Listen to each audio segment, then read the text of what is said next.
은혜를 감사합니다. 우리가 무시간데 이렇게 복된 진리를 나누는 자리에 있게 하셔서 너무도 감사합니다. 진리 성령께서 우리와 함께 하셔서 참으로 성경이 가르쳐주는 목사의 바른 정체성을 깨달아 저희들의 사역이 참 기쁨이 되고 하나님께 참된 영광이 되며 우리들에게도 한없는 감사와 기쁨의 원천이 되는 귀한 시간 되게 하시옵소서. 예수님 이름으로 기도하옵나이다. 아멘.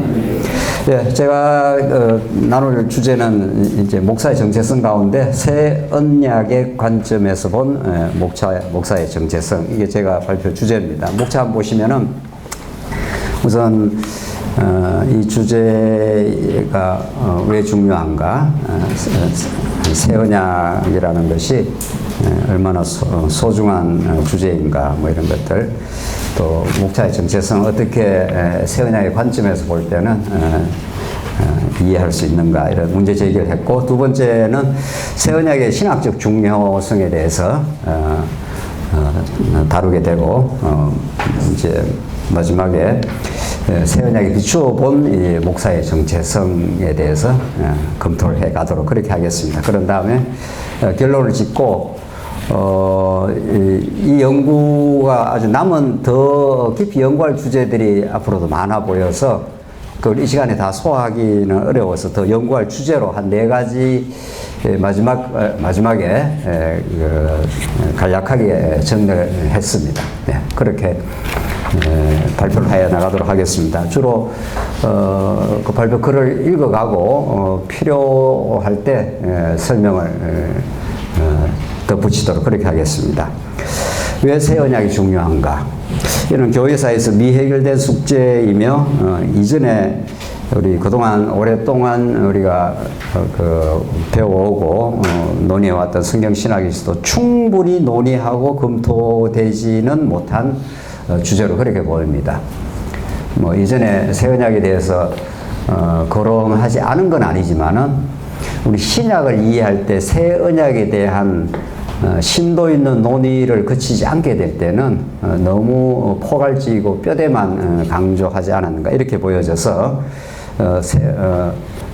이전에 성경신학의 큰 얼개와 그 통일성, 구조 이런 것도 너무 저는 중요하게 생각하는데 더 엄밀하고 또 심도 있는 연구 주제들은 많이 있어 보입니다. 그 중에 하나가 새 언약이라고 보여지고 새 언약에 대해서 굉장히 앞으로 심도 있는 연구 토론이 필요해 보입니다. 두 번째, 성경 전체의 언약적 틀의 중요성. 성경의 언약 이해가 그렇듯이 새 언약 역시도 성경 전체의 언약적 틀 안에서 이해할 때 그 진정한 의미가 드러날 것이다. 뭐 이게 성경 이해의 그 대전제인 거죠. 또 우리가 성경 신학적 관점의 그 의의와 가치를 귀하게 생각하는 건 역시 새 언약도 새 언약 뭐 주로 예레미야라든가 에스겔 등등에서 새 언약에 대한 논의가 많이 나타나고 구약에서는 신약은 사실은 신약 전체가 새 언약인 거죠. 신약이란 말 자체가 그 새로운 언약, 이런 구약의 옛 언약과 대비해서 그래서 이것도 새 언약만 따로 떼서 연구하게 되면은 새 언약의 진정한 의미가 드러나지 않는다 이렇게 봐서 성경 전체의 언약적 틀을 염두에 두고 이걸 하나하나 우리가 살펴볼 필요가 있다는 겁니다. 세 번째, 오늘 우리 본격적인 이제 주제가 목사의 정체성. 목사의 정체성, 우리 첫 시간에도 굉장히 그 뜨거운 토론을 하고 여러 가지 좋은 의견들 개진하면서 저는 많이 배웠는데 정말 이 주제는 교회가 이 땅에 신약교회가 존속하는 한은 끊임없이 성경에서 확인하고 또 재확인하고 또 교회사를 통해서 목회 혹은 목사를 어떻게 이해해 왔는지 또 앞으로 어떻게 목사 정체성이라는 게 목사는 도대체 어떤 존재인가, 하나님께서 목사를 이 땅에 세우시는 근본적인 이유와 목적이 무엇인가, 이런 것들을 살피는 것은 끝나지 않는 주제다 이렇게 보여집니다.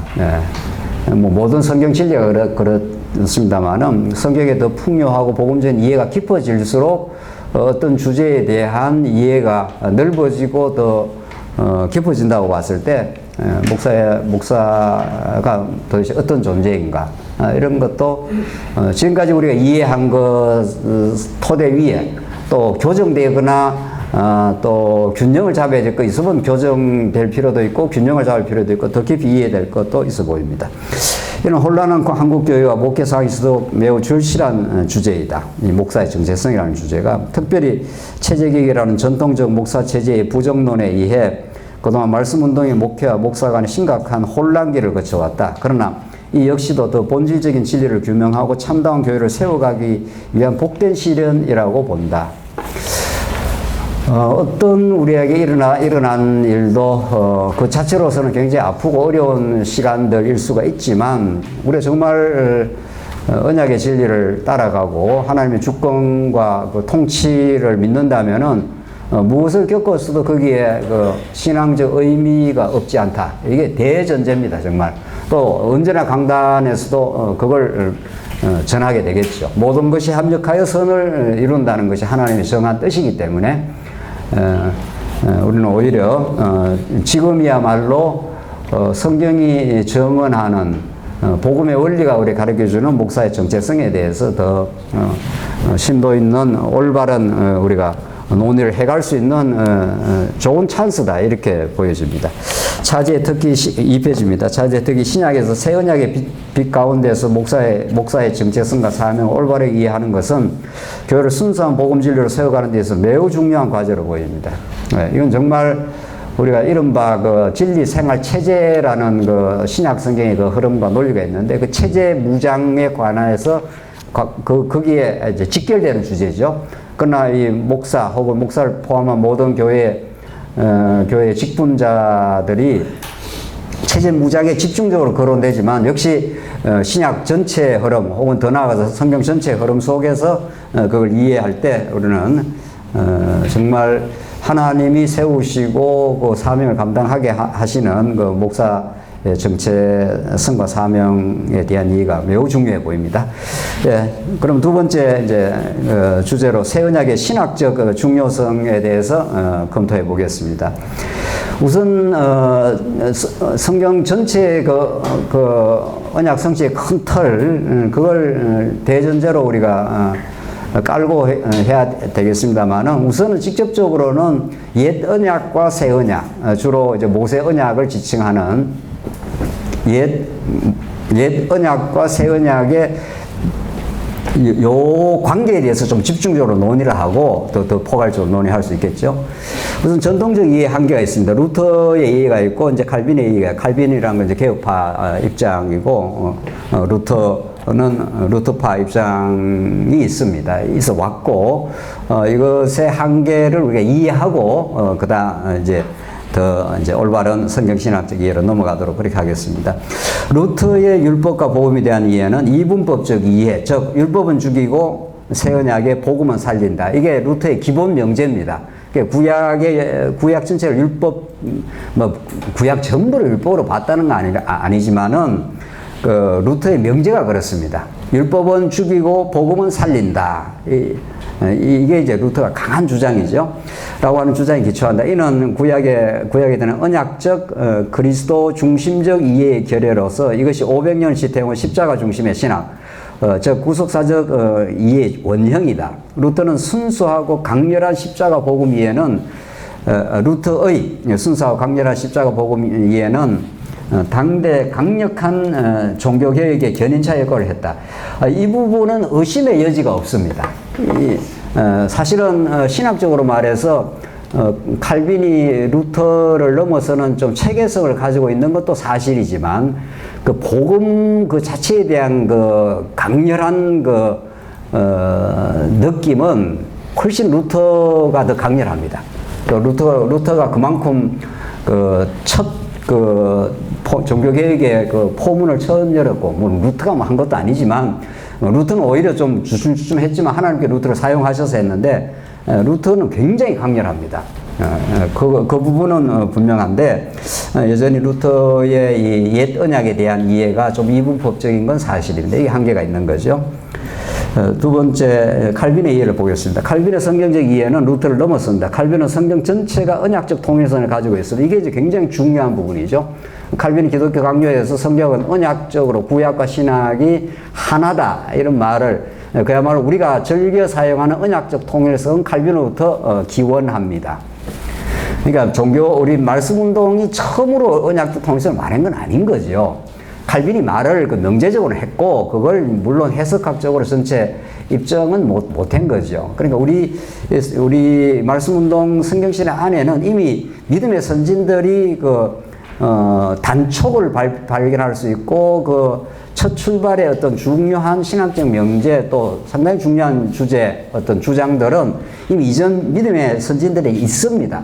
그걸 더 발전적으로 논의를 해온 건 또 사실이죠.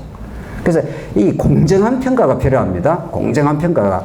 안 그러면 이상한 좀 집단이 될 수가 있는 거죠. 이전에 믿음의 선진들이 한 작업들은 전혀 무시를 한다든가 또 마치 하늘에서 뚝 떨어진 것처럼 이야기를 한다. 이건 굉장히 넌센스입니다. 사실은 지금 와서 보면은. 자, 그래서 칼빈이 성경 전체가 언약적 통일성을 가지고 있으며 구약 율법은 그리스도를 가르치는 언약이라고 보는 면에서는 루터의 이해를 넘어섭니다. 이 부분 훨씬 루터 이해를 넘어선 건 사실이죠. 그러나 칼빈은 그리스도를 믿고 난 후에 율법은 성도 생활의 규범으로서 도덕법이라고 주장했다. 루터는 이런 말을 안 합니다. 루터는 이런 말을 안 하기 때문에 어떤 면에서 굉장히 순수하고 강렬한 면이 있습니다. 복음으로 끝난다 이런 느낌이 강합니다. 그리고 복음에 이끌려 살아간다. 우리 모두는. 루터 주장은 상당히 우리하고 어떤 일치되는 부분이 있습니다. 그러나 칼빈은 끝난다가 아니라 다시 율법을 끌어들이는 거죠. 그래서 도덕법으로 주장합니다. 이른바 율법의 제3용도에 대한 그릇된 주장으로 말미암아 지금까지도 심각한 신학적 문제를 이야기했다. 이는 율법이 신약의 성도에게 규범적 역할을 한다는 것이다. 그럼 우리는 어떻게 살아야 되느냐? 만날 그렇게 질문하는 거죠. 거기에서 율법이 기능을 한다고 보는 거죠. 요컨대 칼빈은 루터보다 언약적 이해 측면에서는 진일보했으나 율법에 대한 오해로 말미암아 새 언약의 복음을 이해하는 데는 치명적인 오류를 남겼다.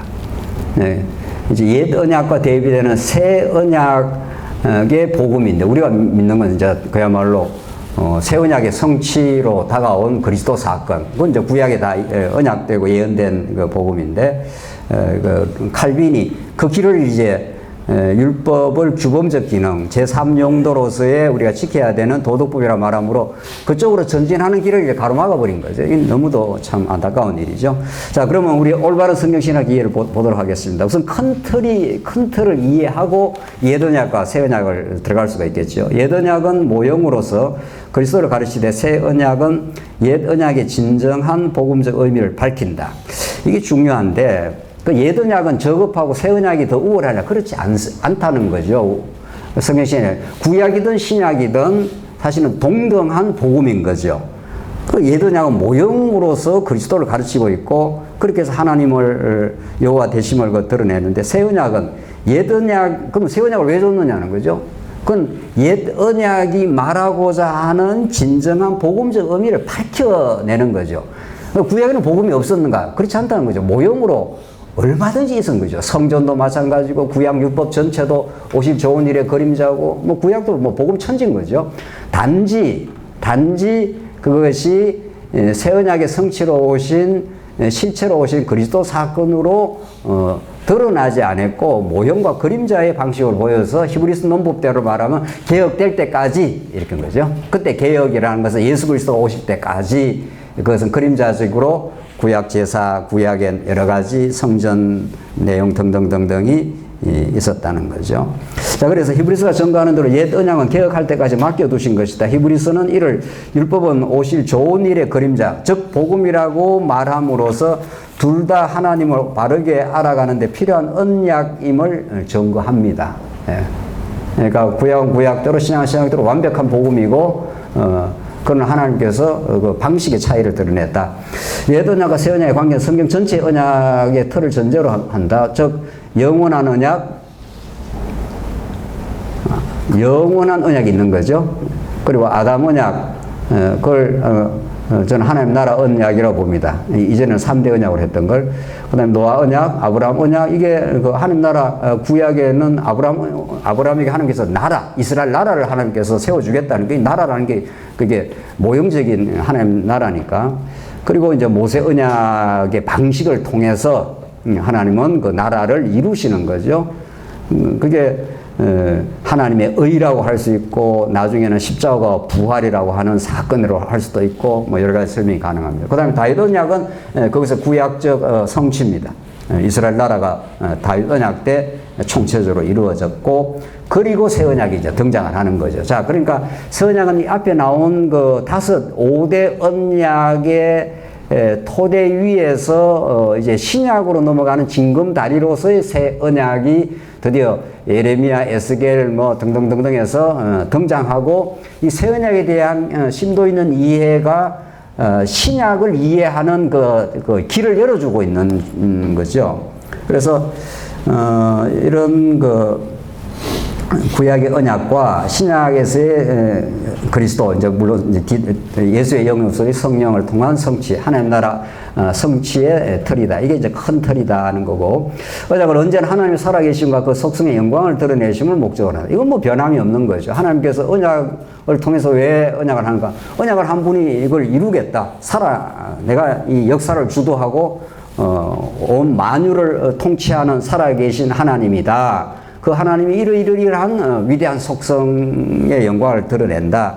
이게 이제 대전제인데 그 목적을 이루기 위해서 언약의 내용으로서의 하나님 나라가 이제 설명이 된다는 거죠. 뭘 언약을 했는가 하면 하나님께서 아브라함과 자손 땅 통치라는 그 하나님 나라를 하나님께서 언약을 하시고 언약의 방법으로서 십자가 구속으로 이루은 거죠. 구약에는 성전의 방식으로, 제사의 방식으로. 그걸 우리는 하나님 나라와 의니까 하나님의 의를 사용하신다는 거죠. 이런 큰 틀 안에서 옛 언약과 새 언약의 관계가 정당하게 정립될 수 있다. 뭐 이런 기본적인 것을 전제하고 조금 더 이제 세밀하게 들어가 보겠습니다. 올바른 이해입니다. 이 앞에서 이제 큰 틀을 이야기한 거고, 우선 모세 언약, 다른 말로 율법은 아브라함 언약, 모형적 하나님 나라 언약의 성취 과정에 주어진다. 모세 언약 즉 율법은 제사장 나라로서의 이스라엘 나라의 통치법, 쉽게 말하면 헌법입니다. 이 나라는 이렇게 내가 통치를 하겠다, 이런 율법을 가지고 자유민주주의는 이런 헌법을 가지고 이 나라를 통치하겠다는 이런 의미니까 그런 통치법으로서의 계명, 법규, 규례로 구성된다. 법규는 개정개혁판의 번역입니다. 미시파트, 이거는 이제 전에는 율례라고 했는데 그렇게 이해하시면 되죠. 하나님은 자신을 계시하는 데 있어 언약의 원리를 사용하시되 언약의 내용으로서의 이스라엘 나라를 약속하시고 그 나라를 이루는 방법, 즉 통치법으로서의 율법을 사용하신다. 이는 그림자요 모형적인 나라의 통치 방법으로서 장차 언약의 실체로 오실 그리스도와 그의 신령한 하나님 나라와 의를 모형적으로 보여준다. 이 점에서 옛 언약과 새 언약은 둘 다 완전한 하나님의 언약이며 모형과 실체의 논리를 따른다. 옛 언약은 열등하고 새 언약은 우월하던 이해는 타당하지 않다. 단지 계시 방식상의 차이점뿐이다. 하나님은 옛 언약, 즉 율법, 거룩한 계명을 통해서 인간의 죄성과 불가능성을 드러내고, 이제 여기서 이제 방식이 구체적인 게 나오죠. 규례의 피제사를 통해서 하나님 나라의 속죄를 통한 통치법을 보여준다. 하나님께 내가 죽이고 살리고 하겠다는 거죠. 이렇게 해서 율법으로 죄를 드러내고 아담 타락이 모든 인간의 죄니까 그 죄를 드러내고 성전에 와서 너희를 사랑함으로 사죄함으로 내가 은혜로운 5대 속성을 가진 여호와 하나님이라는 걸 그 성전의 방식으로 제사 규례를 통해서 하나님의 영광을 계시하겠다는 거죠. 그러니까 성전에 여호와의 이름을 두시겠다는 건 굉장히 중요한 메시지죠. 그 구약의 이름이라는 것은 그의 존재, 그의 속성, 그의 사역 이런 것들을 총칭해서 이 이름으로 드러나니까 그래서 하나님께서 내 이름을 성전에 두겠다는 것, 그것은 매우 중요한 거죠. 그래서 법규를 통해 배상법과 그 앞에 규례와 피제사를 통해서 하나님 나라의 속죄를 통한 통치법을 보여준다. 법규를 통해서 배상법과 동해보호법을 통해 하나님의 공의의 법을 보여주다. 이 출애굽기 21장에서 23장에 나오는 옛날 번역에는 율례죠. 이 전부 다 뭐 소가 함정에 뭐 어떻게 하면은 그대로 갚아야 된다. 너가 뭐 잘못하면 갚아야 된다. 눈은 눈으로 이는 이로 갚아야 된다. 이게 전부 배상법 혹은 함무라비 법전에도 나온다 하는 동해보복법인 거죠. 그 하나님은 거룩하신 하나님은 죄를 간과하지 않습니다. 죄에 대해서 그 공의를 적용을 하는 거죠. 반드시 죽일지니라. 여기서 나오는 이 법규에서 반드시 죽일지니라 무트라고 하는 그 히브리어는 이미 선악과에서 나타나는 거죠. 하나님의 선악과를 먹지 말라 정령 죽으리라. 거기 반드시 죽으리라. 반드시 내가 죽이겠다. 왜? 살리려고 죽이겠다. 이런 뜻이죠. 그러니까 이 신해산 언약에 나오는 이 배상법 혹은 동해보복법은 그게 강하게 서 있어야 서 있는 만큼 타락한 인간의 죄가 드러나게 되고 그게 드러나서 반드시 죽어 마땅한데 그 죽어 마땅한 이스라엘 백성들을 대신해서 한 어린 양이 혹은 소가 처참하게 죽는 거죠. 그게 레위서에 나오는 그 피제사인 거죠. 그래서 이 공의는 공의대로 강렬하게 드러나야 되고 그만큼 하나님의 사죄의 은총이 그 무궁한 언약적 사랑이 드러나겠죠. 이것이 그리스도가 십자가상의 대속을 통한 하나님 나라 의의 성취이다. 이게 하나님의 의라는 게 너무도 중요한 거죠. 예.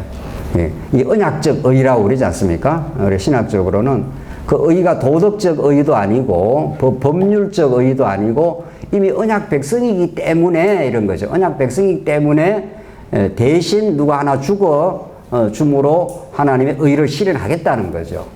그러니까 이 나라에도 정의가 없으면 나라가 안 된다 그러지 않습니까? 이건 뭐 하나님의 나라에는 그 나라를 통치하는 방법이니까. 예. 그 다음에 새 언약 역시 인간의 죄성과 불가능성을 전제로 구약 언약의 실체로 오신 그리스도께서 십자가로 속죄를 이루시고 성령께서 마음에 진리를 심겨 하나님을 섬길 수 있게 한다. 구약의 아래 두 인용문은 다음과 같이 설명하고 있다. 이게 새 언약에서 많이 인용하는 본문이죠. 예레미야 31장 31절인데 여호와의 말씀이니라 보라 나의 이르니 내가 이스라엘 집과 유다 집에 새 언약을 맺으리라. 이 언약은 내가 그들의 조상의 손을 잡고 애굽 땅에서 인도하여 내던 날과 같이 날에 맺은 것과 같지 아니하니 내가 그들의 남편이어서 이 하나님의 남편 모티브로 나타납니다. 다시 이스라엘은 이제 신부가 되는 거죠. 아내가 되는 거죠. 그들은 내 언약을 깨뜨렸습니다. 그러니까 뒤에는 이제 잘 아시는 건데 법을 이제 그들의 속에 두겠다는 건데 그러니까 이 언약은 내가 그들의 조상들의 손을 잡고 애굽 땅에서 인도하던 내던 날에 맺은 것 이게 이제 신의 언약인 거죠. 그것과는 다른 방식의 이제 새 언약이 출현하겠다 이런 거죠. 근데 에스겔서도 새 영을 너희 마음 속에 주고 새 마음을 너희에게 주래.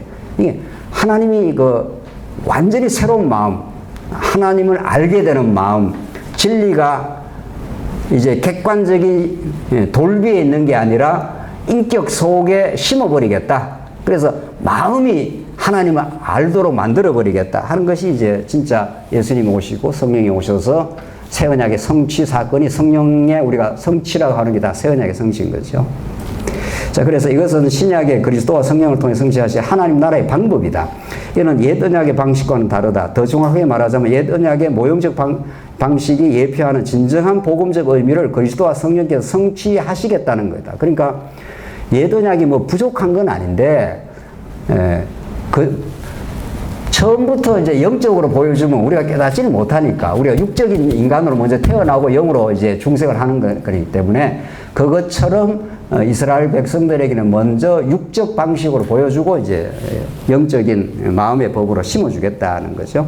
그래서 결론은 양자는 본질은 동일하되 방식이 차이를 드러낸다. 우선 이렇게 이 정도로 정리를 하고 그 다음 논의는 이제 새 언약이라는 것 자체가 얼마나 이전에 구속사적 입장에서 새 언약을 논의함으로 새 언약이 상당히 축소된 의미로 많이 이해가 됐습니다. 그러나 우리는 지금 5대 그 언약이라고 하는 아담 언약부터 시작해서 다윗 언약까지 특별히 이제 아담 언약이 자손 땅 통치라고 하는 그 나라에 관한 언약이니까 저는 그걸 하나님 나라 언약으로 봅니다. 그게 노아 언약이나 아브라함 언약에는 이스라엘 나라를 큰 민족을 내가 이루어주겠다는 거지 않습니까? 그 분명히 그 나라에 관한 언약이죠. 하나님, 그걸 우리가 더 신약과 전체를 묶으면 그게 하나님 나라에 관한 언약인 거죠. 구약에는 이제 물론 모형적인 거지만은, 그래서 이 새 언약이 아담에게 하시고 특별히 이제 아브라함에게 하신, 이제 구약은 이제 아브라함부터 구약 역사는, 이스라엘 역사는 아브라함, 거기에서 이미 등장한 하나님 나라를 전제로 하지 않으면 자꾸 새 언약을 그냥 내 피로 세운 언약이라 예수님께서 그 말씀을 하시거든요. 그러니까 거기에만 자꾸 한정해서 전체 맥락을 이해를 못하고 구속사적으로 축소를 자꾸 시켜버리는 경우는 너무 많습니다, 사실은. 그래 되면 진짜 새 언약이 정언하고자 하는 그 하나님 자기 계시, 새 언약의 실체로 오신 예수 그리스도와 성령을 통해서 이루시는 하나님의 영광과 그 나라를 건설하시고 나라인 교회를 이루어 가시는 하나님의 살아계신 그 위대한 영광이 그쪽으로 쾅쾅 열려나가는 게 아니라 뭐 구속이라는 게 너무 중요한 거죠. 그러나 그쪽으로 이렇게 좁혀져 가는 그런 것은 분명히 있습니다. 그 부분을 좀 정리를 했는데 이 부분은 한번 다시 한번 보겠습니다. 신약은 새 언약에 대해서 언급할 때 내 피로 세운 새 언약, 이게 이제 예수님이 직접 이야기하시기 때문에 여기에만 딱 집중이 되는 거죠. 그러나 이 예수님이 하실 때는 이 누가복음 이 말씀 이전에 이미 누가복음 앞부분에 혹은 마태, 마가에 예수님이 내가 천국이 가까이 왔다, 하나님 나라가 가까이 왔다, 예수님이 제1성이란 말이죠. 그러나 예수님이 구약의 하나님 나라에 관한 그 아담 혹은 아브라함에게 하시고 다윗 왕국에서 성취한 그런 하나님 나라에 관한 언약을 예수님이 전제하고 내가 그 하나님 나라에 관한 언약을 성취하러 왔다 이 말이거든요. 그게 예수는 그리스도다, 그리스도로 오셔서 내가 하나님 나라를 성취하러 왔다, 이게 이미 전제가 돼 있는데 그 전제는 좀 이렇게 간과하고 주로 이제 신학자들이 자기가 중시하는 어떤 본문, 중시하는 뭐 누가복음 어떤 본문 이런 것만 자꾸 연구를 하는 거죠. 그게 우리의 성경신학이 전체 맥락을 이해하는 성경신학의 가치가 이제 점점 더 드러나는데 사실은 그래서 내 피로 세운 새 언약이니 이는 곧 너희를 위해 붙는 것이라. 예수님 십자가에서 피 흘려 죽겠다 이 말이죠. 라는 말씀은 새 언약의 성취가 십자가상의 핏부림의 죽음을 통해 성취됨을 증언하고 있다. 이 말씀 바로 다음에 보라 나를 파는 자의 손이 나와 함께 상 위에 있도다. 이제 예수님 이제 곧 팔려서 십자가에 죽으신다는 말씀이죠. 라고 말씀하시고 예수님이 악당들에게 잡혀가서 십자가의 죽음을 내다보면서 하시는 말씀입니다. 이때 내 피로 세운 새 언약을 해석할 때 신약 전체적인 구조와 원리에서 이해하는 게 매우 중요하다. 그렇지 않으면 신약의 새 언약이 단지 죄에서 구속하기 위한 목적으로 세운다라는 이른바 구속사적 털로 축소시켜 이해하게 된다. 내 피로 세운 새 언약이라고 말씀하시는 예수님은 이미 복음서의 서두에 나타나는 대로 구약의 언약 내용인 하나님 나라를 성취하시는 예수님의 사역을 전제하고 있다. 이 대전제입니다. 또 실제로 마태, 마가에서 그렇게 앞부분에서 예수님이 하나님 나라를 선언하고 계시는 거니까 내 피로 세운 새 언약고 십자가 사건은 하나님 나라를 성취한 하나님의 절대적임의 고유한 바입니다. 이건 또 여전히 중요하죠. 십자가라는 거는 우리 성경신학에서 얼마나 강조했는지 모르겠는데 이 방법을 하나님이 사용하셔서 구약의 모든 언약 또 구약의 언약의 내용 하나님 나라를 성취하시겠다는 거죠. 그러니까 예수님이 십자가 운명할 때 내가 다 이루었다라는 말이 그렇게 나오는 거죠. 자, 그래서 이건 하나님의 방법입니다. 하나님께서 모세를 통해 아브라함에게 언약하신 이스라엘 나라의 새로운 정체성으로 제사장 나라를 허락하시다. 제사장 나라는 개념은 너무도 결정적으로 중요하죠. 뭐 저는 교회에서 창세기 1장 28절이 하나님의 언약의 첫 출발로서 물론 이제 영원한 언약이 있고 창세전에 창세기 1장 28절이 중요하듯이 이스라엘 나라의 정체성은 출애굽기 19장 5절 6절로 보인단 말이죠. 거기서 내가 너희는 내 소유요 내 제사장 나라요 거룩한 백성이라. 하나님께서 이스라엘 백성을 애국의 사병 종살이하고 끄집어내 가면서 그들의 나라가 이런 것이라는 걸 규정을 해준 거니까, 선언을 해주신 거니까 그걸 전제하지 않고 구약 역사를 풀어갈 수가 없는 거죠. 창세기 1장 28절을 전제하지 않고 뒤에 언약 성취의 역사 사건을 풀 수 없듯이 이런 말이죠. 그만큼 제사장나라의 개념이 중요한데 구약의 제사장나라가 반드시 제사 규례를 통해 성취되듯이 신약의 하나님 나라 역시도 하나님 보내신 언약의 자손, 즉 자기 아들의 십자가 죽음이라는 영원한 제사 방식을 통해서 성취하신다. 이는 구약 언약의 성취 사건인 십자가로 드러난 하나님의 의를 의미한다. 그러니까 로마서가 불의한 가운데 가두시고 그리스도가 화목제물로 죽으심으로 그리고 또 부활하심으로 의를 이루었다. 그게 하나님의 의의 그 부분이지 않습니까? 성령의 역사는 십자가에서 그 핏부림을 얻은 성도로 하여금 그 구속의 은총에 나타난 하나님의 무궁한 언약적 사랑을 마음에 새기게 된다. 이게 이제 펄펄 살아 움직이게 하는 거죠. 이 하나님의 사랑에 대한 감동, 그것이 우리 마음의 느낌, 마음의 확정, 이렇게 찾아오게 되면은, 뭐, 하나님을 알라 이렇게 할 필요가 없다는 거죠. 예레미야에. 그 하나님의 사랑의 감동이 있는 사람은 하나님을 가장 곡절하게 알게 된 거죠. 물론 이제 5대 속성이 다 중요하긴 합니다만은, 그 최종적인 어떤 결론적인 하나님의 속성 가운데 이 하나님의 사랑이니까, 언약적 사랑, 이 헤세드라고 하는 언약적 사랑이 마음에 새기게 되면은 그냥 그 사랑의 그 감동과 원동력이 우리 새 언약의 시대, 오늘날 이 시대를 살아간 우리를 강력하게 움직이죠. 사랑이 나를 강권하시는도다. 내가 복음을 전가하지 않을 수 없으니 사도 바울이 이 일을 하지 않을 수가 없는 것은 하나님의 사랑이 나를 강권하시로다. 나를 막 밀어붙이기 때문에 고난이 있어도 죽인다 그래도 막 가는 거죠. 그래서 이게 새 언약의 구체적 성취 내용이라는 거죠. 5페이지 넘어가겠습니다.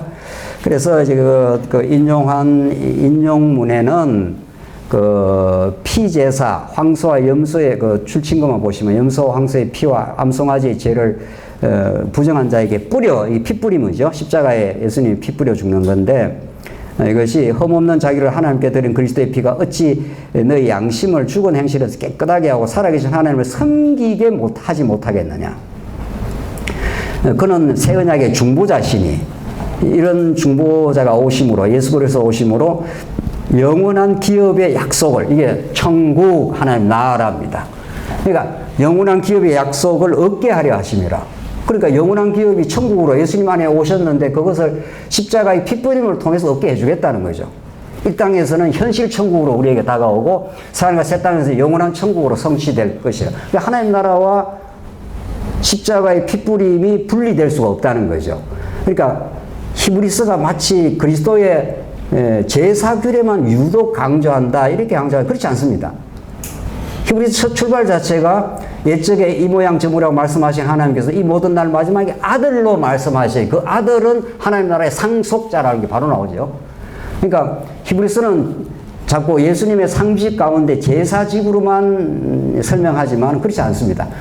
이미 하나님의 아들로 등장하고 하나님의 아들은 이 만유를 상속받은 천국의 우리 기업을 우리에게 주시는 분, 이렇게 되는 거죠. 그러니까 우리가 이제는 전에 너무 집중적으로 어떤 볼 수는 있지만은 좀 어떤 부분을 너무 선택적으로 강조하면 다른 부분이 좀 안 보이는 거죠. 그래서 오늘 지금 본문도 그렇습니다. 예수님의 그 구약의 핏부림, 뭐 염소나 황소 이런 것들은 예수님이 영원한 십자가에서 핏부림 사건이고 그것이 영원한 기업의 약속, 천국의 기업의 약속을 얻게 하는 길이라는 거죠. 조금 지나가겠습니다. 그래서 옛언약, 즉 돌비에 새긴 율법은 명령으로 외부에서 주어진 것이므로 타락한 인간의 마음이 이를 지킬 수 없다. 사실은 지키라고 준 것도 아닙니다. 구약의 율법은 뭐 이스라엘 백성이 열심히 노력해서 지키라는 게 아니고 본질적으로 설명하자면 옛언약, 특히 계명은 지키라고 주신 법이 아니라 하나님의 거룩의 기준으로서 아담 타락하고 그들의 죄성을 드러내는 게 목적입니다. 십계명적으로 조금 지나가니까 이스라엘 백성이 32장에서 출애굽 32장에서 그 유명한 금송아지 사건으로 드러납니다. 이스라엘에서는 뭐 지킨다 만다 이런 말 자체가 성립 자체를 안 합니다. 그러니까 거룩한 빛이 비치면은 내재해 있는 죄가 그냥 밝히 드러날 뿐입니다. 그냥 그게 계명의 역할이고, 그런 죄인으로 폭로된 인생을 성전으로, 성막으로 하나님께서 인도하신다. 이게 우리가 정리하고 있는 거죠. 그래서 하나님은 이스라엘 백성의 죄성 광야에서 숨길 수 없는 방식으로 드러내신다. 그런 연후에 하나님은 제사규를 통해 성막에서 임재하시고 그들을 만나주시고 속죄의 방식으로 통치하십니다. 자꾸 이제 구속사가 참 중요한 부분이 분명히 있는데, 성전을 그냥 속죄로만 자꾸 축소해서 이해하는 것도 아니라는 거죠. 왜냐하면 성전은 하나님 나라의 실제입니다. 영원한 하나님 나라. 그걸 아담에게 하나님 계획하신 것을 아담에게 보여주시고, 아담에게 보여주신 창세기 1장 28절 이렇게 되죠. 없습니까? 창세기 1장 28절에서 하나님 나라를 보여주시고, 창세기 2장이 선악과와 생명나무인데, 선악과는 먹으면 죽는 나무고 생명나무 먹으면 사는 나무죠. 그 죽고 사는 원리가 이미 창세기 2장에 나타나죠. 그게 성전의 원형입니다. 그게. 그러니까 하나님은 죽이려고만 선악과를 준 게 아니고 생명나무로 살리려고 선악과라는 죽음을 허락을 하신 거죠. 그 성전이라는 게 재물 하나가 죽고 죽는 대속의 죽음을 치르면 이스라엘 백성이 살아나는 거죠. 그러니까 하나님 나라는 영원히 하나님의 은혜가 드러나는, 하나님의 살아계신과 그 위대한 통치가 드러나는 곳인데, 그것을 우리 언약 백성이 깨달아야 되는데, 그걸 깨달으려면 한번 죽었다 살아나야 된다 이 말이죠. 그게 창세기 1장에서 하나님 나라에 관한 언약을 하시고, 성전에서 이미 창세기 2장에서 죽고 사는 선악과 생명나가 있듯이, 지금 이스라엘 백성도 똑같습니다. 논리가 똑같다는 거죠.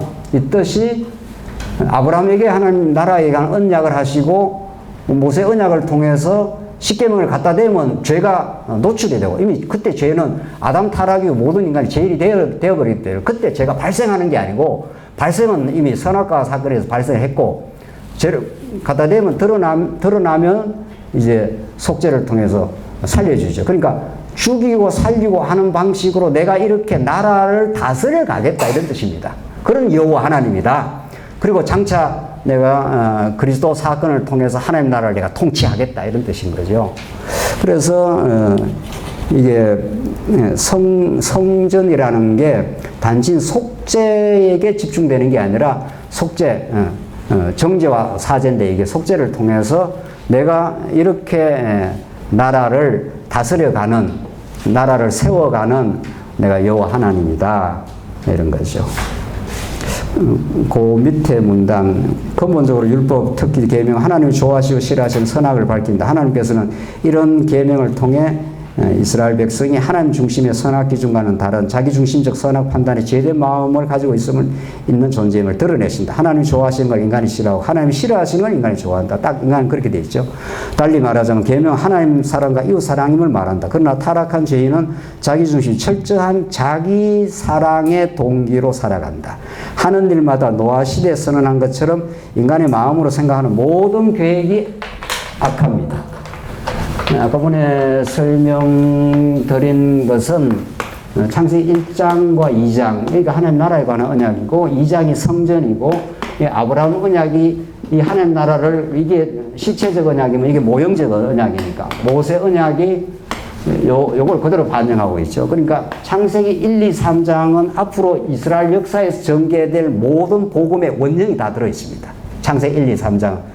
나중에 또 한번 제가 지난번에 한 발표는 개략적으로 했는데, 그리고 이 모든 아브라함 언약과 모세 언약의 성취가 구약에서는 다윗 왕국으로 이루어지고, 예수님이 오셔서 당신이 예수가 그리스도임을 증명한다는 건, 예수가 그리스도라는 건 곧 자기가 하나님 나라입니다. 그게 사도행전에 나오죠.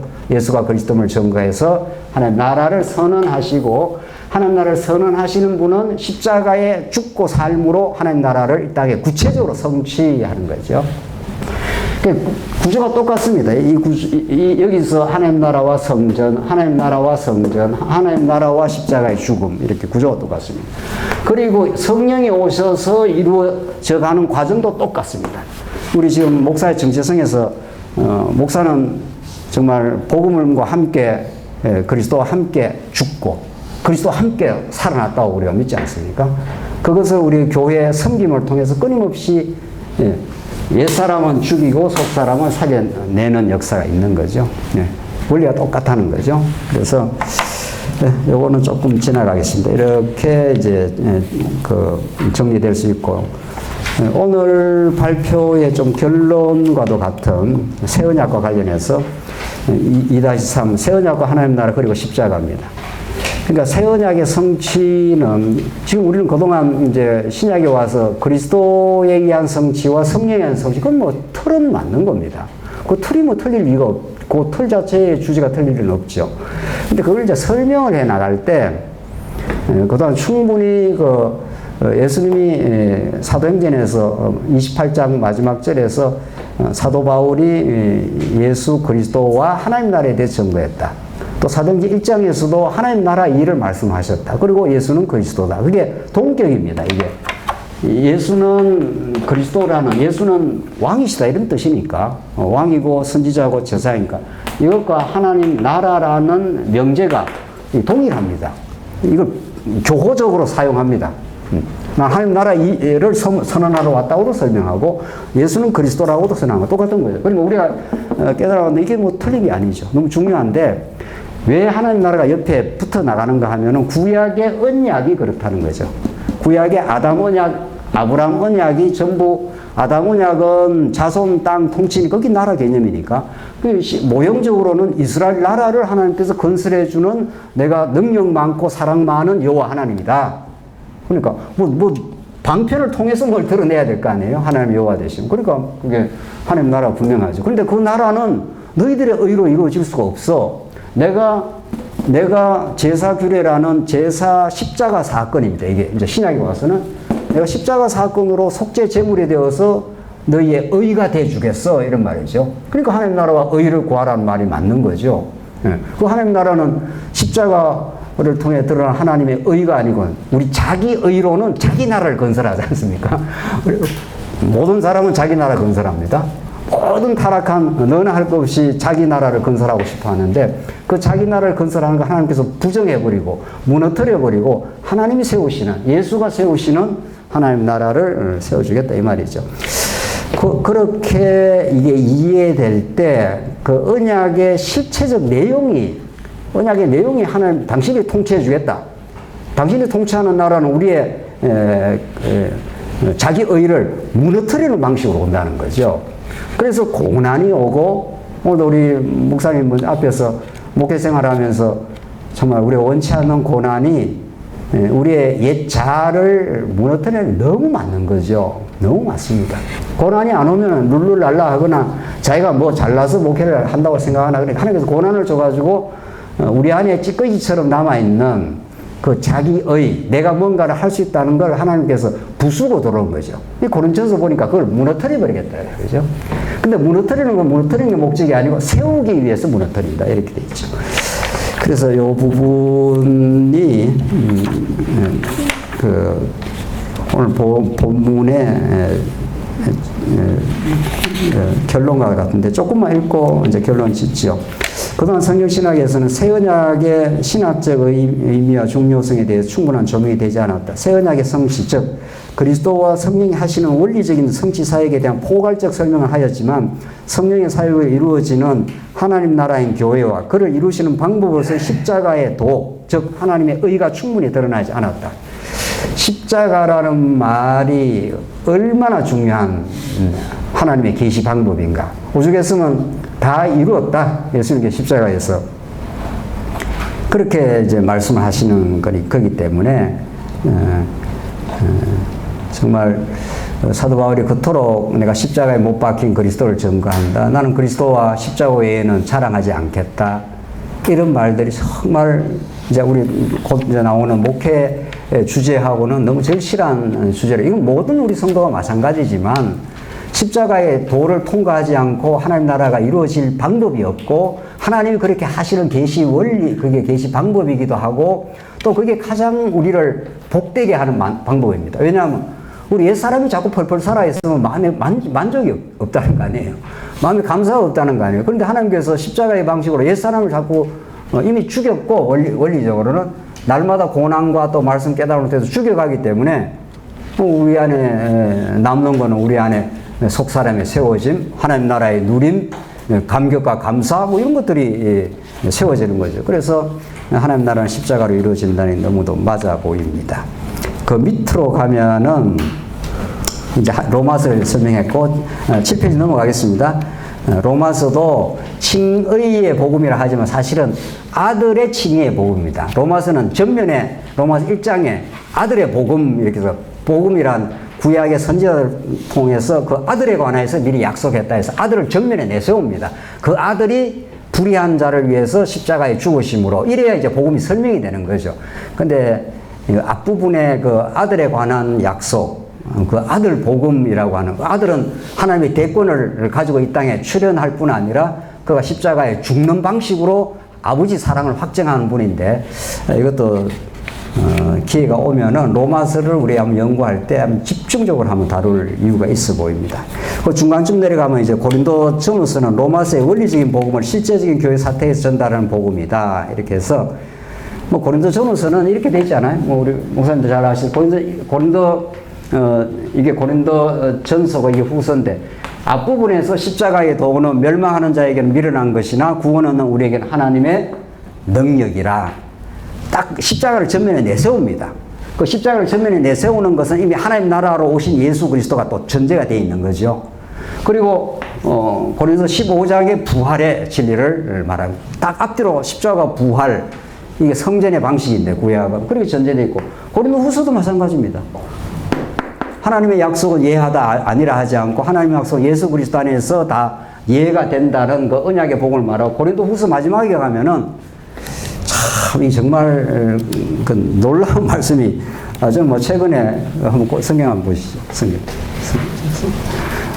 고린도 전서도 그렇고 고린도 후서도 마찬가지입니다. 고린도 후서도 제가 읽어 드리겠습니다. 이거는 고린도 후서 마지막 장이 결론 부분인데 고린도 13장 4절입니다. 제가 읽겠습니다. 그리스도께서 약하심으로 십자가에 못 박히셨으나 하나님의 능력으로 살아계시니 우리도 그 안에서 약하나 너희에 대하여 하나님의 능력으로 그와 살리라. 딱 십자가로 증명되는 하나님의 무궁한 능력을 딱 드러냅니다. 그 십자가라는 것은 구원은 우리들에게 하나님의 능력으로 나타난다는 거죠. 그 십자가를 통해 하나님의 진정한 능력, 그 은혜, 그 사랑을 확정을 받아서 우리가 살 수 있다는 게 고린도 후서 마지막 부분에서 고린도 전서에서 십자가가 부활로 말씀하신 하나님은 고린도 후서에서 내가 약할 그때가 곧 강함이라 그게 복음을 드러내는 방식이라는 거죠. 그렇게 정리가 되는 걸로 보여집니다. 그래서 정말 새 언약은 하나님 나라와 십자가를 언급하지 않고 새 언약의 구체적 내용을 설명할 수 없어 보입니다. 네, 넘어가겠습니다. 8페이지로. 네. 8페이지 제일 위에 그것이 교회가 세워간다고 하는 진정한 바탕이기 때문이다. 바울은 그의 사도권을 변호하는 자리에서 자신이 싸우는 무기가 오직 십자가로 증거된 하나님의 능력임을 증거한다. 즉 다음과 같이 하나님을 향해 높아진 옛자의 무너지게 함을 강조한다. 우리의 싸우는 무기는 육신에 속한 것이 아니요 오직 어떠한 견고한 진도 무너뜨리는 하나님의 능력이라. 이게 십자가의 능력입니다. 모든 이론을 무너뜨리며 하나님 아는 것을 대적하여 높아진 것을 다 무너뜨리고 모든 생각을 사로잡아 그리스도에게 복종하게 하니 너희 복종이 온전할 때에 복종하지 않는 것을 벌하라고 준비하는 중에 있노라. 모든 이론을 무너뜨리며 높아진 걸 무너뜨리며 이렇게 되어 있습니다. 예. 무너뜨리는 게 너무 중요하다는 거죠. 무너뜨리는 게. 그 무너뜨리는 대상이 밖에 있는 게 아니라 우리 내 속에 있는 옛자입니다. 하나님과 같이 되고자 함, 죄악 이런 거죠. 그걸 무너뜨리는 이유는 내가 너희를 세우려 하심이라. 이렇게 바울이 고린도 후서 마지막 부분으로 가면 그렇게 세우려고 무너뜨린다. 그러니까 옛사람이 무너지지 않고 하나님 나라를 누리는 방법이 없고 십자가 아니고 하나님 나라가 세워지는 길이 없다. 이게 언약 성취의 길이다 이런 말이죠. 네. 이걸 우리가 정말 신앙으로 받고 이 부분을 가지고 저는 목사의 정체성을 풀어가면은 아주 원리적으로 잘 정리되리라고 보여집니다. 9페이지 보입시다. 복음과 설교적 측면입니다. 세 가지로 봤는데 목사의 정체성을 이제 마지막에 정리하겠습니다. 목사의 정체성에서 가장 중요한 것은 복음에 대한 정당한 이해와 열정이다. 목사의 제일 되는 사명은 진리를 진리답게 이해하고 그 진리에 모든 인생의 의미와 가치를 걸게 되는 일이다. 진리 없이 목사 의미 없다. 이런 거죠. 일은 전혀 인간의 일이 아니다. 본래 모든 인간은 진리를 모르는 죄인이며 진노의 자녀였다. 저는 여기서부터 출발해야 된다고 봅니다. 궁극적으로는 창세전 하나님의 작정과 예정으로 출발하는 건 너무 맞고요. 자꾸 목사의 정체성을 이야기하면서 우리 원래 에베소서가 말하는 대로 우리 언제부터 진리를 그렇게 알았는가? 언제부터 진리를 알아서 이렇게 다른 사람한테 이것이 진리라고 외치는가? 우리 원바닥이 어떤 존재였는가? 성경은 이 부분을 사도 바울은 디모데전서 앞부분을 보면은 나는 죄인 중에 괴수라, 나는 회방자라. 그런데도 하나님께서 나를 불러서 이 영광스러운 사명자로 부르셨다. 디모데전서, 디모데후서가 다 그렇게 출발합니다. 이 부분을 우리가 이야기하지 않고 그냥 그 이후의 이야기를 자꾸 하고 있는 것은 뿌리가 없는 열매를 자꾸 이야기하는 것으로 보입니다. 그는 진리를 모르는 죄인이고 진노의 자녀입니다. 1000번, 10,000번 주고 마땅한 목사로서의 부름은 성령의 역사로 말하면 1차적으로 자신이 죄인임을 알게 되고 복음 대신 그리스도를 발견하고 그 앞에 무릎을 꿇는 길입니다. 이 바탕이 정리되고 그 다음에 모든 일이 사도 바울이 정확하게 이 바탕을 발견하고 이 바탕을 깨닫고 그 다음에 모든 일이 전진이 또 바울이 정언하는 모든 서신서가 그렇게 출발되어 있습니다. 바울은 목사부터 이야기를 하지 않습니다. 그렇게 할 수가 없다는 거죠. 그 다음 문단, 복음을 이해하는 것이 하나님을 알아가는 것이며 복음을 사랑하게 되면 그것을 설교라는 사역으로 드러난다. 자, 이제 두 번째, 이제 복음과 설교적 측면인데, 설교의 원래는 캐룩스로서 왕의 메시지를 전한다는 의미다. 내가 뭐를 전하는 게 아니고, 왕이 이거 가서 전해 하면 그대로 전해야 됩니다. 왕이 이거 가서 전해 했는데 딴 말 하면은 왕한테 반역을 하게 되는 거죠. 그만큼 많이 교사되는 것을 검했습니다. 야고보 사도가. 왕이 이걸 전하라 했는데 가면서 다른 걸 피치가 전하면 자기가 왕노를 하는 거죠. 중요한 것은 전하기 전에 설교자 자신이 하나님의 말씀을 듣는 자입니다. 전하는 자가 문제가 아니라 듣는 자로서 하나님을 더 깊이 알아가는 것이 중요합니다. 그러니까 설교자는 먼저 하나님의 말씀을 듣는 게 중요하다는 거죠. 하나님 무엇을 원하십니까? 하나님 뜻이 무엇입니까? 당신이 우리를 얼마나 사랑했는지 내가 알고 싶습니다. 이게 충분하게 묵상이 되고 설교 준비로 이루어지면은 이건 설교에 무슨 방법이 필요한 게 아닌 거죠. 그냥 그게 나가는 거죠. 그때 이루어지는 신령한 의미의 자기 변화를 경험하는 것이 우선적이다. 청교도 목사 전후에는 그 어느 누구도 자신이 먼저 듣지 않는 한 다른 사람에게 제대로 된 설교를 할 수 없다. 나는 이게 맞다고 봅니다. 자기가 먼저 복음을 듣고 감격하고 죄인임이 폭로가 되었지만 한없는 하나님의 은혜를 누리고 하나님 지금도 살아계시고 무한한 영광과 은혜를 우리에게 가르쳐주는 분, 그 영광에 목말라 하고 그 목마름을 채워주시는 분, 그분에 우리가 감격하고 감격하면 자꾸 다른 어떤 이야기든 다 2차, 3차로 보여집니다. 두 번째, 목양적 측면입니다. 목사는 목자 대신 그리스도께서 자신의 양들인 양떼를 돌보고 쉴만한 물가를 인도하고 있음을 알려진 안내자입니다. 목사는 스스로가 목양의 주체가 되는 것이 아니라 목자 대신 예수님이 나는 선한 목자라. 선한 목자는 한 분밖에 없습니다. 여기에 굉장히 오해가 있는 것 같은데, 지금 그 목회 신학자들 이런 등등. 목자 대신 그리스도의 통치 아래 이루어지는 그리스도의 종으로 사역한다. 이를 고린도후서는 영적 중매쟁이라 한다. 영적 중매쟁이는 성도를 자신에게로 이끌어 모으는 존재가 아니다. 오히려 성도를 그리스도에게로 인도해주고 신랑이신 그리스도를 잘 소개하는 역할을 한다. 그래서 성도들을 신랑 대신 그리스도와 영원히 복락을 누리며 살게 하는 것이 목사의 역할과 사명이다. 이 점에 대한 오해가 목양 10페이지 이제 마지막으로 가는데, 이 점에 대한 오해가 목양의 의미를 완전히 왜곡한다. 마치 목사가 마치 그리스도의 자리는 선한 목자인 것처럼 등장하게 될 때 하나님 중심의 목회는 변질된다. 구약에서 목자는 여호와 하나님 한 분이십니다. 여호와는 나의 목자시니 내게 부족하며, 이때는 여호와 한 분만을 목자라 그럽니다. 근데 이제 번역을 할 때 목사라는 건 아주 좋은 번역이라고 저는 보여지는데, 양을 치는 사람은 맞죠. 근데 자기가 주체가 돼서 치는 게 아니라 선한 목자의 양을 선한 목자의 꼴을 갖다 주는 거죠.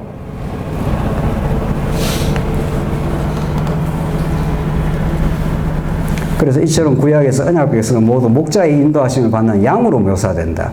신약에서도 마찬가지다. 요한복음에서 베드로에게 내 양을 치라고 했을 때, 목사님, 이 목사님 이야기 하시는데, 인간 베드로의 양이 아니라 그리스도의 양입니다.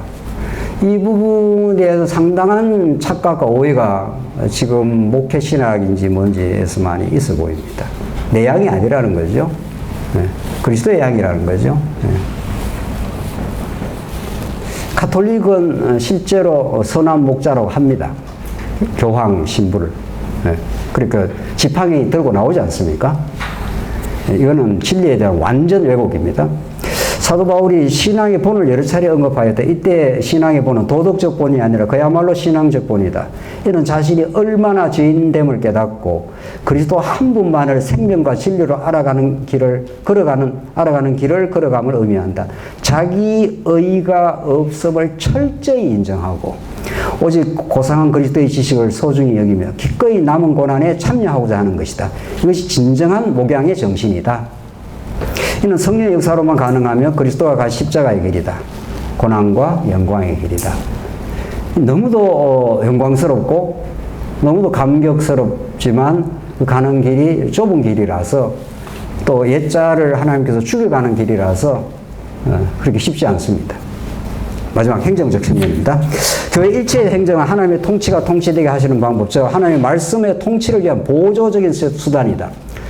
이 부분은 확실하게 우리가 좀 정리를 하고 있어야 될 걸로 보입니다. 이렇게 볼 때 교회 안에서의 일체의 행정은 복음의 능력과 원리에 의해서 이루어질 때 그 행정이 성도를 섬기는 방법이 된다. 이 점에 대한 오해가 아직도 한국교회 안에 있다. 이른바 복음과 행정의 이분법이다.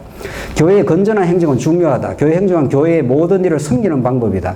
일꾼을 세우는 과정도 있고 교회를 조직하는 방법도 있고 성도를 돌아보고 신방하는 질서도 있고 다 질서가 있습니다. 이거는 아무렇게나 막 하는 건 아니죠. 이 모두는 교회를 교회되게 하는 구체적인 행동이다. 그러나가 중요합니다. 그러나 행정이 진리보다 우선시되거나 행정으로 교회를 경영하려고 하는 것은 매우 위험하다. 이는 교회의 세속화와 교권화의 지름길이다. 교회를 움직이게 하는 유일한 힘은 오직 복음의 능력에서 나온다. 말씀의 능력만이 교회를 교회되게 하신다. 어떤 행정력으로도 성도의 영혼을 감동시키거나 영혼을 성장하기는 방법이 없습니다. 딱 끊어서 우리가 하는 거죠. 어떤 유능한 행정가가 와서 교회를 잘 조직하거나 이렇게 해도 조직은 됐지만 영혼이 움직이질 않는 거죠.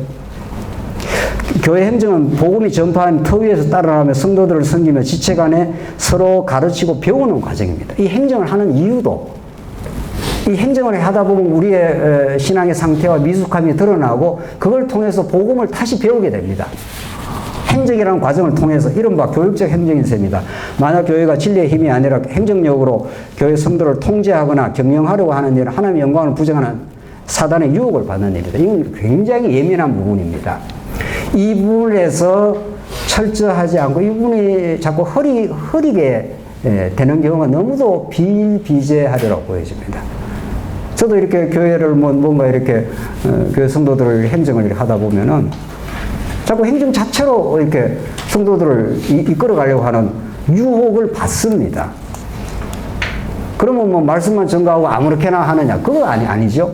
복음의 원리대로 잘 증거되면은 그 원리가 실제 반영이 되면서 질서를 형성합니다. 아무렇게나 막 하는 게 아니라는 거죠. 우리가 나눈 대로 교회를 뭐 조직하는 과정, 일꾼 세우는 것, 일꾼 막 세웁니까? 그렇지 않습니다. 디모데전서에 보면은 일꾼 세우는 아주 디테일한 내용도 들어 있습니다. 너무 처음 온 사람 일꾼을 너무 세우지 말라. 그 사람이 말씀과 진리에 대한 그 애정과 영혼을 사랑하는 마음을 가지고 있는가? 그리고 여러 차례 검증을 거쳤는가? 그 성경에 너무 잘 나와 있습니다. 그 모든 걸 이끌어가는 게 복음의 능력이라는 거죠. 성도를 돌아보고 신박하고 하는 거 아무렇게나 막 하지 않습니다. 그럼 굉장히 혼란이 옵니다. 그것도 다 어떤 질서가 있는 거죠. 복음의 원리에 의해서. 우리 빌레몬스가 다 그런 거 아니겠습니까? 빌레몬스. 성경은 너무도 복음의 원리가 원동력이고 뿌리가 되고 그것이 반영되는 방식이 이제 교회 행정인데 자꾸 복음 자체에 대한 가치에 대해서는 경홀히 여기고 행정으로 교회가 이렇게 질서가 잡힐 수 있다고 하는 생각 자체가 이미 유혹을 받은 상태입니다. 하나님보다도 행정력을 동원해서 이렇게 교회를 하겠다는 것 자체가 엄청난 이미 유혹을 받은 상태입니다. 마지막 결론입니다.